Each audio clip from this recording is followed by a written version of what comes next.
ഇപ്പൊ വരും. എന്തെങ്കിലും തിന്നാണ്ടാക്കിത്താ മോളെ എന്ന് പറഞ്ഞിട്ട്. എനിക്ക് വൈദ്യം ഉണ്ടാക്കാം. ഞാൻ കൈ മുറിക്കുന്നുണ്ടെന്നോണ പറഞ്ഞു. കൈമ കെട്ടി വെച്ചേക്കാം. അപ്പൊ അമ്മ തന്നെ പോയില്ല. എന്തടി മുള പറ്റിയ കൈമേ? കറിക്കായിരുന്നു അമ്മ, കൈയൊന്നും മുറിഞ്ഞു. അപ്പൊ ഒന്നും ഉണ്ടാക്കിയിട്ടില്ലേ? ഇത് അരിഞ്ഞോണ്ടിരിക്കുമ്പോ മുറിഞ്ഞത് അമ്മ. എനിക്ക് ഒന്നും ഉണ്ടാക്കാൻ വയ്യ. അപ്പൊ ഇനി എന്താ ചെയ്യാ ഭക്ഷണം ഉണ്ടാക്കാൻ? എന്നാ അമ്മ ഒരു സ്ഥിതി അമ്മ ഉണ്ടാക്കും. ഞാൻ ഉണ്ടാക്കണല്ലേ? ഇന്നൊരു സമയം നോക്കാം, ഉണ്ടാക്കി നോക്കട്ടെ. അമ്മ ഉണ്ടാക്കുപോയിട്ട് കാര്യമൊക്കെ പറഞ്ഞാലും എന്നും എനിക്ക് എന്തെങ്കിലുമൊക്കെ ഉണ്ടാക്കി തരണല്ലേ.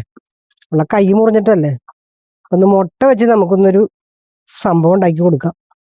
കുക്കിംഗ് അമ്മയുടെ ആണെങ്കിലും ഡബിങ് എന്ത് ചെയ്യണം കേട്ടാ. അമ്മയ്ക്ക് സംസാരിക്കാൻ അറിയില്ല എന്ന് പറഞ്ഞു ഇതിന്റെ ഒപ്പം. അപ്പൊ ഞാൻ അങ്ങോട്ട് സംസാരിച്ചേക്കാന്ന് വിചാരിച്ചു. അപ്പൊ അതേ നമ്മള് ഒരു പാത്രത്തിലേക്ക് ഒരു 4 കോഴിമുട്ട പൊട്ടിച്ച് ഒഴിച്ചു കൊടുത്തു. ആവശ്യത്തിന് ഉപ്പും കൂടി ഇട്ടിട്ട് നന്നായിട്ട് അങ്ങോട്ട് ഇളക്കി മിക്സ് ചെയ്ത് മാറ്റി വെക്കുക. എന്നിട്ട് നമുക്കൊരു പാനിലേക്ക് കുറച്ച് വെളിച്ചെണ്ണ ഒഴിച്ചു കൊടുത്ത് നമ്മൾ മിക്സ് ചെയ്ത് വെച്ചിട്ടുള്ള മുട്ടയുടെ കൂട്ട് അതിലേക്ക് ഒഴിച്ചു കൊടുത്ത് നന്നായിട്ട് കൊത്തിപ്പൊരിച്ച് നമുക്ക് അതും കൂടെ അത് മാറ്റി വെക്കാം. എന്നിട്ട് നമുക്ക് ആ പാത്രത്തിൽ തന്നെയാണ് നമ്മൾ ഉണ്ടാക്കാൻ പോണത് കേട്ടാ. അപ്പൊ അതേ നമ്മൾ അതിലേക്ക് വീണ്ടും കുറച്ച് വെളിച്ചെണ്ണ ഒഴിച്ചു കൊടുത്ത് സവോള ചെറുതായിട്ട് കട്ട് ചെയ്തതും കുറച്ച് ഇഞ്ചി ചതച്ചതും കുറച്ച് പച്ചമുളക് കട്ട് ചെയ്തതും കുറച്ച് മഞ്ഞൾപ്പൊടിയും സവോളയിലേക്ക് ആവശ്യത്തിനുള്ള ഉപ്പും കൂടി ഇട്ടിട്ട് നന്നായിട്ട് നമുക്കതൊന്ന് വഴറ്റിയെടുക്കാം. സവോളയൊക്കെ നന്നായിട്ടൊന്ന് വഴന്ന് വരുമ്പോൾ നമുക്ക് അതിലേക്ക് കുറച്ച് കാശ്മീരി മുളക് പൊടി ഇട്ട് കൊടുക്കാം. നമ്മുടെ എരിവിനനുസരിച്ച് ഇട്ട് കൊടുത്തതിന് ശേഷം നന്നായിട്ട് ഒന്നും കൂടെ വഴറ്റിയെടുക്കുക. അതൊന്ന് വഴന്ന് വന്നതിന് ശേഷം നമ്മൾ കൊത്തിപ്പൊരിച്ച് വെച്ചിട്ടുള്ള മുട്ട അതിലേക്ക് ഇട്ട് കൊടുക്കുക. പിന്നെ കുറച്ച് മല്ലിയിലയും കൂടി ഇട്ട് കൊടുത്തിട്ട് ഒന്നും കൂടെ നന്നായിട്ട് അങ്ങോട്ട് ഇളക്കി മിക്സ് ചെയ്ത് എടുത്തു കഴിഞ്ഞാൽ സംഭവം സെറ്റ് ആയിട്ടുണ്ട് കേട്ടോ.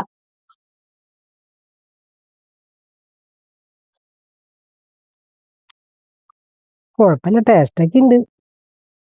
അവളെ എന്ത് വെച്ചാലും ഞാൻ കുറ്റല്ലേ പറയുള്ളൂ. കുറ്റം പറയാവോ മോളെ? ഭക്ഷണം കഴിച്ചോ?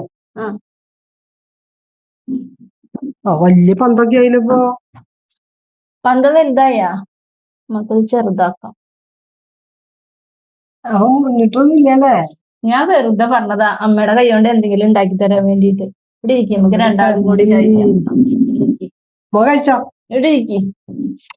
എന്തിട്ട് ഉണ്ടാക്കിയാണ് നോട്ടെ. മുട്ട പൊരിച്ചതാ. അടിപൊളിയാണല്ലോ. നന്നായിട്ട് കഴിച്ചോ? കഴിച്ചോ? നന്നായിട്ട് കേട്ടോ. നന്നായിട്ട്. അപ്പൊ അറിയില്ല അറിയില്ല എന്ന് പറഞ്ഞ് വെറുതെ നുണ പറഞ്ഞിരിക്കല്ലേ. നന്നായിട്ടുണ്ട്. നീ തരുമ്പോ തിന്നിരിക്കല്ലേ വേണ്ടോ? നല്ല ടേസ്റ്റ് ഉണ്ട്. സൂത്രം പറഞ്ഞിട്ട് എന്നെ കൊണ്ട് ഭക്ഷണം വെപ്പിച്ചു അല്ലേ?